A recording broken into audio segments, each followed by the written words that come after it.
اگر آپ سعودی عرب کے اندر رہتے ہیں تو یقیناً آپ سوشل میڈیا بھی استعمال کرتے ہوں گے، جس میں واٹس ایپ اور فیس بک سر فہرست ہیں۔ اس کے علاوہ ایمو بھی آپ استعمال کرتے ہوں گے۔ اگر آپ یہ سب چیزیں استعمال کرتے ہیں تو یہ ویڈیو آپ کے لیے ہے، آپ لازمی طور پر اس ویڈیو کو دیکھیں، ایسے نہ ہو انجانے میں آپ کوئی بہت بڑا نقصان کر لیں۔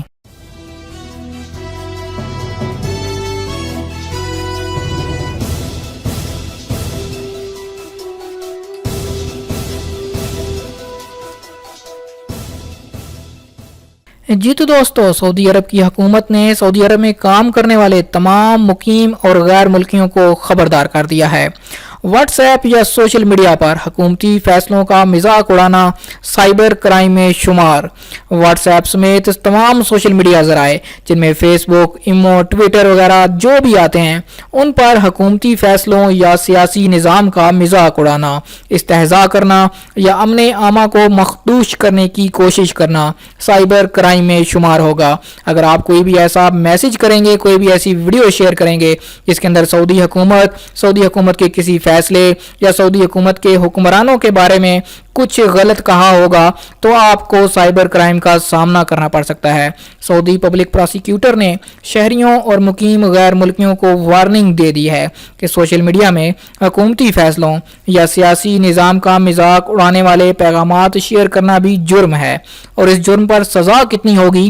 اس جرم پر آپ کو 5 سال قید اور 3,000 ریال تک کا جرمانہ ہو سکتا ہے۔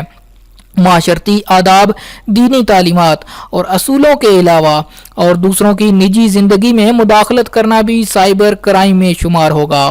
اس زمرے کے پیغامات ارسال کرنا، شیئر کرنا یا موبائل میں محفوظ کرنا بھی جرم ہے۔ اگر آپ کے موبائل میں کچھ ایسا مل جاتا ہے جس سے سعودی حکومت یا کسی اور کی زندگی میں مداخلت کے آثار ملتے ہیں تو آپ کو 5 سال قید ہو سکتی ہے۔ جی تو دوستو، یہ تھی ایک اسپیشل اپڈیٹ ان تمام لوگوں کے لیے جو کہ سعودی عرب کے اندر سوشل میڈیا استعمال کرتے ہیں۔ تو آپ سوشل میڈیا استعمال کریں لیکن ان چیزوں کا خیال رکھیں تاکہ آپ کسی بڑی مصیبت سے بچ سکیں۔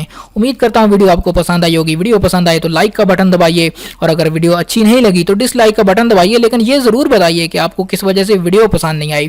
چینل کو سبسکرائب کیجیے، ساتھ میں گھنٹی کا بٹن دبائیے، کیونکہ جب تک آپ گھنٹی کا بٹن نہیں دبائیں گے تو آپ کو نئی آنے والی ویڈیو کی نوٹیفیکیشن کیسے ملے گی بھائی؟